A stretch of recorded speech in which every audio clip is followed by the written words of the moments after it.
This week Valerie Solanas, the woman who shot Andy Warhol, makes her appearance. Through a variety of flashbacks, we see Valerie's rise to infamy. Kai won the city council seat, and since then, his cult has become something of a sausage fest, populated by young white men in matching button-down shirts and high-end tight haircuts that are eerily reminiscent of Hitler Youth. The remaining female cult members Ivy, Beverly, and Winter meet at the butchery with a new friend Beverly made. The friend is Bebe Babbitt, a former lover of Valerie's, and part of her scum cult. The two met in 1967 at the Chelsea Hotel in New York. Valerie, a radical feminist, was reading from her Scum Manifesto, a vitriolic tome that advocated the complete eradication of the male gender through violent means. Scum stood for Society for Cutting Up Men. Valerie and her group relocated to San Francisco, and promised Bebe to wait for a sign. That sign was when Valerie went into Andy Warhol's factory and shot him.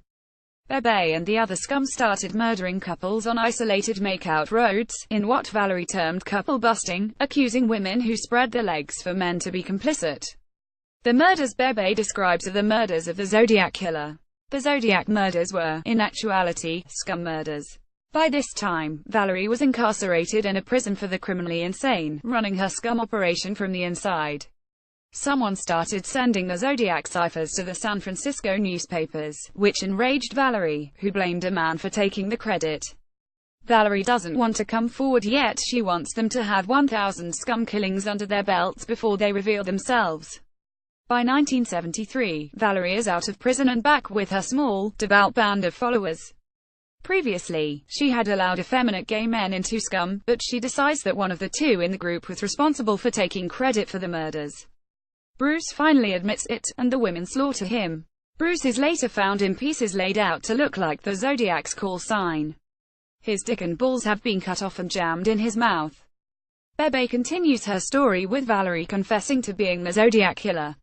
The cops don't believe her and physically remove her from the police station. Bebe claims that caused Valerie to snap like she was Sir Stable before, and she made a hit list that included Hugh Hefner, Billy Graham, Bobby Riggs, and Steve McQueen.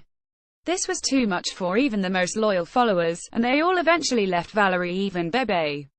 Valerie's schizophrenia took hold and she went down a crazy rabbit hole, determined to write her complete manifesto, and blaming an imaginary Andy Warhol for taking her art, her life, and her legacy.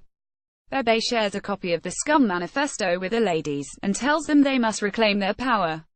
I have been obsessed with Andy Warhol and his factory since I was a teenager, so I am very familiar with him and Valerie Solanas.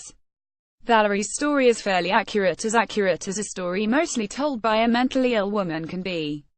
For example, in the show, Bebe said Valerie had 2 children before she was 15 and at least one of them was either her father or stepfather's.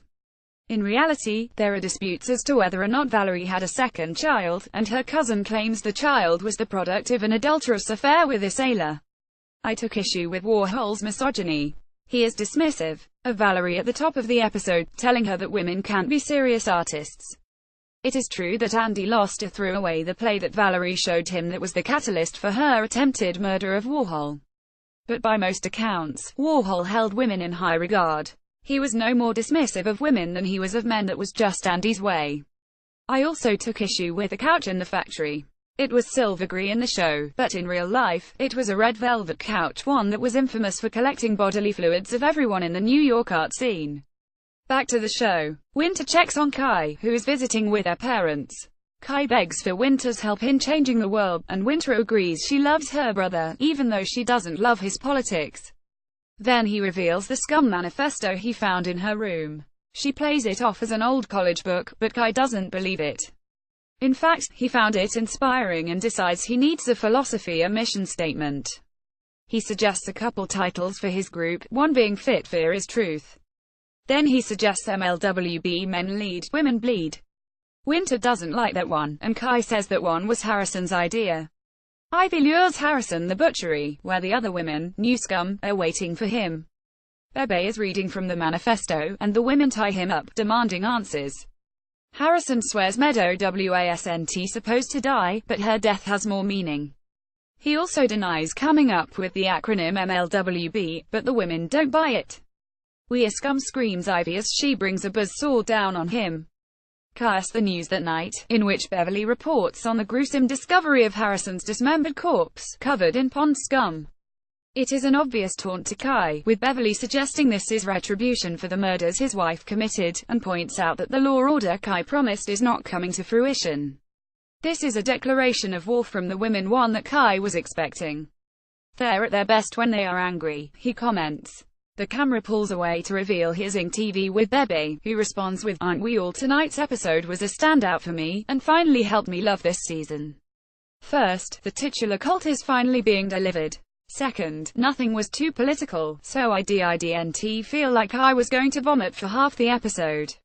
Third, LIWASNT in this episode. She has gotten less obnoxious over the episodes, but it still felt like a relief not to have her. Fourth, Lena Dunham was fabulous as Valerie Solanas. Just give her the Emmy for Best Guest Star now. Fifth, I really liked the idea that maybe Zodiac wasn't one man, but a cult of women. I didn't like the implication that, because Evan Peters played both Kai and Andy Warhol, Warhol was a cult leader. It is pretty clear that Valerie was the cult leader in that situation. For the record, in real life, Valerie tried to hold recruitment meetings for Scum, but it didn't gain any traction. Her manifesto didn't gain any sort of notoriety until after she attempted to kill Warhol, and then it was largely dismissed as too radical. Additionally, Valerie has both embraced and denied that Scum was an acronym. While she advertised for members of her society, in a 1977 interview with The Village Voice, Valerie claims that Scum was just a literary device. There's no organization called Scum, there never was, and there never will be. For the record, Valerie Solanas died in 1988 after a bout of pneumonia.